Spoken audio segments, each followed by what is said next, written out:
Quando você imagina que alguém se machuque intencionalmente, que alguém cause dor a si próprio de uma maneira intencional, é algo inexplicável. É algo que realmente perturba muitas famílias, perturba a sociedade no geral.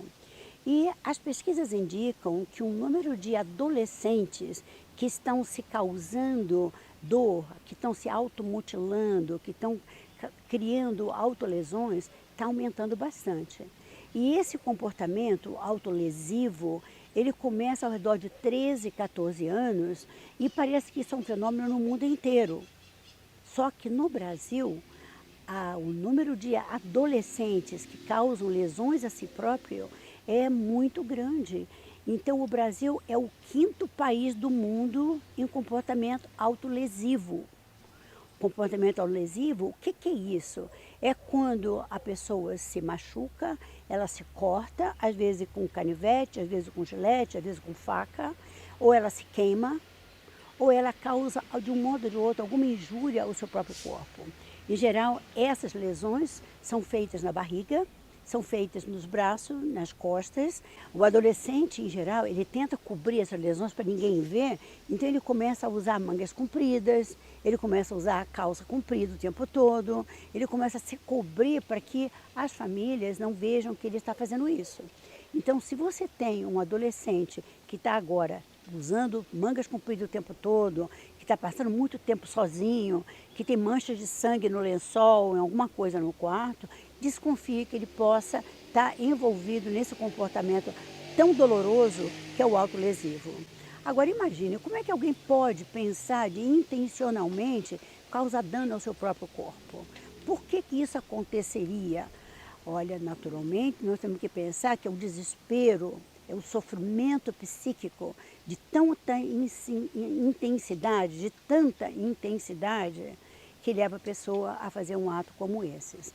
Então, antes que esse ato ocorra, é muito importante que a família perceba os indícios de que poderia estar sendo criado um ambiente tão nocivo para esse adolescente que ele tenha a vontade de partir para a autolesão.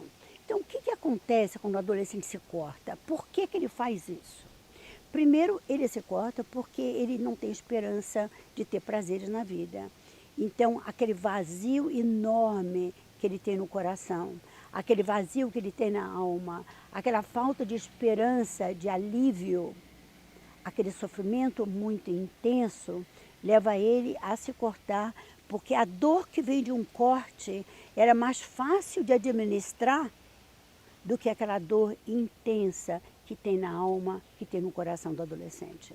Então ele prefere uma lesão, ele prefere uma dor, um sangramento que ele está vendo, que ele pode administrar, do que aquele que ele não consegue dar conta.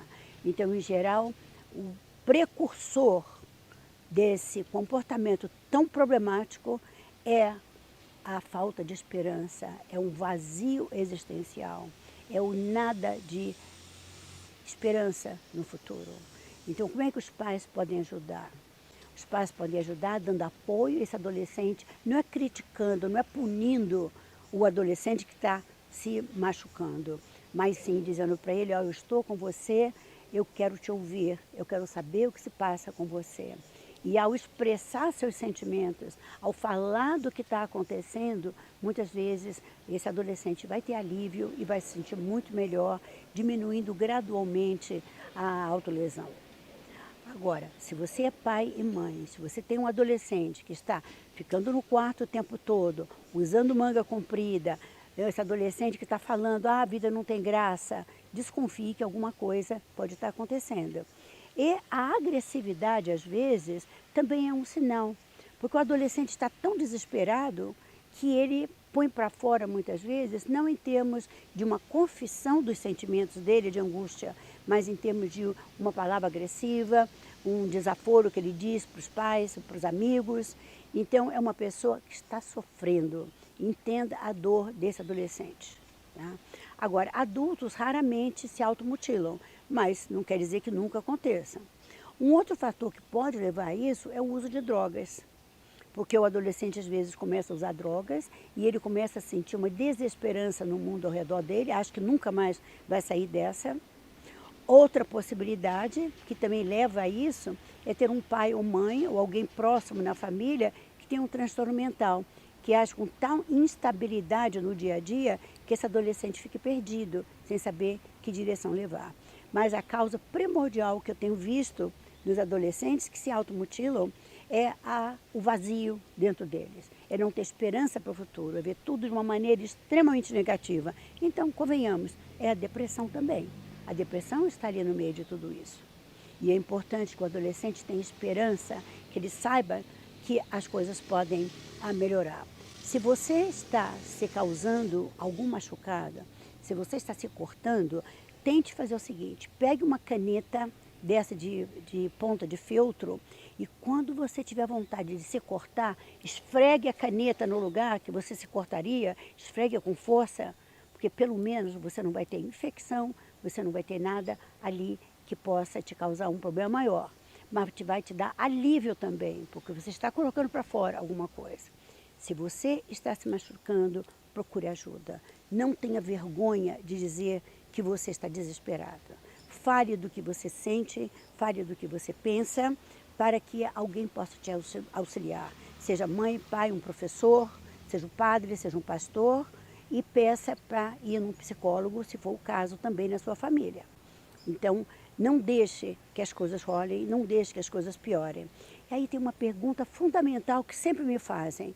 A autolesão, o adolescente que se automutila, ele pode levar também ao ponto de querer se suicidar?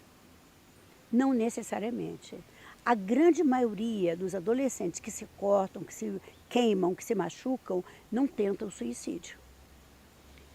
Porque eles estão colocando para fora de alguma maneira. Mas se a ideia de suicídio vem na sua mente, não hesite, procure ajuda, porque a vida pode ter brilho, a vida pode ter significado. Procure alguém que possa ajudar você e que possa transformar a sua vida vazia, inútil, como você sente agora, em algo que seja prazeroso e que traga esperança para o teu futuro. Antes que eu dê as últimas dicas de como lidar com a autolesão, eu queria me apresentar.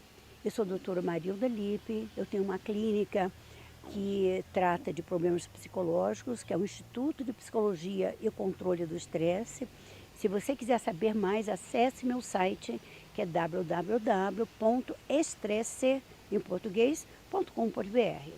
Agora, deixa eu lhe dar mais algumas dicas com relação ao que está ocorrendo com você ou com você, família, que também está preocupada com o seu adolescente que está, assim, se machucando. Tenha esperança no futuro.